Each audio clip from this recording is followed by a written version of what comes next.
Video में किस किस टॉपिक पर चर्चा करेंगे, जिसका इसका उद्देश्य क्या है, इसको किस लिए शुरू किया गया है, इसकी पात्रता क्या है, इसके आवश्यक दस्तावेज क्या है, इसमें कितने % की सब्सिडी दी जाएगी, ये कितने % की जो सब्सिडी दी जाएगी तो उसकी राशि का लाभ कितना होगा, इसमें कितनी मीटर की जो ये तार है वो तारबंदी दी जाएगी, इसका आवेदन कैसे करेंगे, किस प्रकार से, इसमें हम पूरी जानकारी बता रहे हैं। वीडियो को शुरू से लेकर अंत तक देखें। चलते हैं आगे। राजस्थान तारबंदी योजना का मुख्य उद्देश्य क्या है? इसका उद्देश्य है कि नीलगाय और आवारा जो पशु होते हैं उससे फसल को होने वाले जो नुकसान से बचाने के लिए इसका जो इस योजना को शुरू किया गया है, इसका उद्देश्य यह है। चलते हैं आगे कि राजस्थान तारबंदी योजना है तो जो पात्रता क्या है, इसमें कौन कौन इस तारबंदी में फॉर्म भर सकता है। इस योजना का लाभ सभी श्रेणी के किसानों को दिया जाता है। अगला दूसरी जो इसकी पात्रता है कि तारबंदी में आवेदन के किसान के पास न्यूनतम कम से कम आपके पास 1.5 हेक्टेयर की भूमि होना आवश्यक है। 1.5 हेक्टेयर की आपके पास भूमि होनी आवश्यक है। अगली जो पॉइंट है इसकी पात्रता कि एक समूह जो किसान का समूह होता है केवल उसमें 2 कृषक के पास न्यूनतम 1.5 हेक्टेयर की भूमि होना आवश्यक है। इसमें कोई समूह वाला भी है जो किसान समूह में रहते हैं जिसमें 2 कृषक हैं, तो वो भी इसमें इसी जो तारबंदी योजना में वो फॉर्म भर सकता है। तो ये 3 प्रकार की जो आपके पास पात्रता होनी जरूरी है। चलते हैं आगे कि जो राजस्थान तारबंदी योजना है तो जो आवश्यक दस्तावेज है सर, इसे फॉर्म को बनने के लिए जो आपके पास आवश्यक दस्तावेज होने जरूरी है, सबसे पहली है कि आपके पास जमाबंदी की नकल होनी जरूरी है। दूसरा जो हमारा दस्तावेज है कि जो ज़मीन का जो नक्शा है वो आपके पास होना जरूरी है। इस बात का ध्यान रखें हैं कि ज़मीन और नकल के नक्शे पर पटवारी की सील और पटवारी के हस्ताक्षर होने जरूरी है। और यह जो आपके पास जो जमाबंदी और नकल है वो आपके पास 6 महीने पुरानी नहीं होनी चाहिए, लेटेस्ट होनी चाहिए। आगे चलते हैं सर। आगे हैं कि राजस्थान तारबंदी योजना जो जो दूसरा जो डॉक्यूमेंट है वो है आधार कार्ड। आपके पास आधार कार्ड होना चाहिए।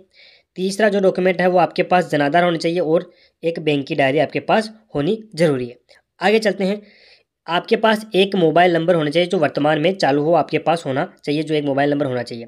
हम इसमें जो हमने जो 6 डॉक्यूमेंट के बारे में चर्चा की, आपके पास नक्शा होना चाहिए ज़मीन का, उसके बाद जमाबंदी की नकल होनी चाहिए, आधार कार्ड होना चाहिए, उसके बाद जनाधार उनके और बैंक की डायरी, और आपके पास वर्तमान में जो मोबाइल नंबर है वो चालू होना चाहिए। इस बात का ध्यान रखिए कि ये जो मोबाइल नंबर है वो आधार कार्ड में, जन आधार कार्ड में और बैंक में, इन तीनों में आपके पास ये आधार कार्ड जुड़ा हुआ, आधार कार्ड का सॉरी ये बैंक जो मोबाइल नंबर है वो आपके पास इन तीनों चीज़ों में जुड़ा होना चाहिए। एक तो आधार कार्ड में होना चाहिए, एक जनाधार में होना चाहिए और बैंक की डायरी में, ये तीनों में आपके एक ही मोबाइल नंबर जुड़ा होना चाहिए। चलते हैं, उस सब्सक्राइब कीजिए और बेल आइकन को प्रेस कीजिए जैसे ऐसे आने वाले नए नए अपडेट सबसे पहले प्राप्त हो। चलते हैं कि राजस्थान जो तारबंदी योजना में सब्सिडी का लाभ है वो क्या क्या लाभ है। चलते हैं कि इस योजना में लघु व सीमांत कृषक को लागत का 60% सब्सिडी दिया जाता है। अर्थात आपको इस योजना में अधिकतम राशि 48 रुपये लाभ के रूप में दी जाती है। मतलब कि आपको 60% का लागत है ना, लागत जैसे आपकी लागत 100% आई तो उसकी 60% आपको सरकार देगी, यानी 48,000 रुपये सरकार आपको सब्सिडी के रूप में देगी। चलते हैं कि जिसे अन्य कृषक है ना उनकी जो लागत का 50% दिया जाता है, मतलब कि कोई भी लघु और सीमांत के अलावा अन्य कृषक हैं उनको 50% दिया जाता है सब्सिडी के रूप में। अर्थात उनको इस योजना में अधिकतम राशि 40,000 रुपये के रूप में लाभ में दिया जाता है। किसान जो लघु व सीमांत किसान हैं उनको 60% की सब्सिडी दी जाती है, जबकि अन्य किसान हैं उनको 50% की सब्सिडी दी जाती है।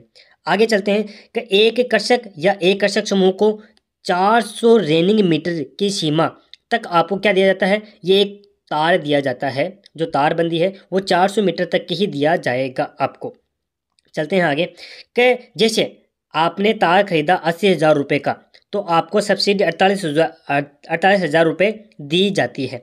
यदि आपने तार 1 लाख रुपये का खरीदा तब भी आपको सब्सिडी कितनी जाएगी, 48,000 रुपये दी जाती है। मतलब कि आपने 80,000 का तार खरीदा तो भी आपको 48,000 सब्सिडी दी जाएगी, और आपने 1 लाख यानी 80,000 से ज़्यादा खरीदा तब भी आपको सब्सिडी कितनी जाएगी, 48,000 रुपये दी जाएगी। जैसे कि मैं बता रहा हूँ तो इस योजना में आपको 48,000 रुपये की सब्सिडी दी जाती है, इससे अधिक सब्सिडी नहीं दी जाती है। मतलब कि मैक्सिमम सब्सिडी कितनी है सर, 60% की सब्सिडी कितनी है, 48,000 रुपये दी जाती है। चलते हैं आगे। जैसे यदि कोई कृषक 400 मीटर से अधिक तार खरीदता है, 400 मीटर से अधिक तार खरीदता है तो उसकी लागत है ना कृषक स्वयं में वहन करेगा। मतलब कि 400 मीटर से अधिक कोई तार खरीद रहा है तो उसकी जो लागत है अधिक वो है ना स्वयं कृषक को भरनी पड़ेगी। जैसे कि 600 मीटर आपने तार खरीदा तो 400 मीटर तार की जो सब्सिडी है वो सरकार देगी, और 200 मीटर की जो लागत है वो कृषक स्वयं वहन करेगा। इस प्रकार से ये सब्सिडी का लाभ प्राप्त होता है। चलते हैं आगे कि राजस्थान तारबंदी योजना के संपर्क विवरण के बारे में जानना चाहते हो तो ये टोल फ्री नंबर है। इन टोल फ्री नंबर पर आप जानकारी प्राप्त कर सकते हो राजस्थान तारबंदी के। और यदि आप इसका ऑनलाइन फॉर्म भर जाते हो तो इसकी ऑफिशियल वेबसाइट है, उस पर जाकर आप ये ऑनलाइन फॉर्म भर सकते हैं, जैसे www.agriculture.rajasthan.gov.in पर जाकर आप इसका जो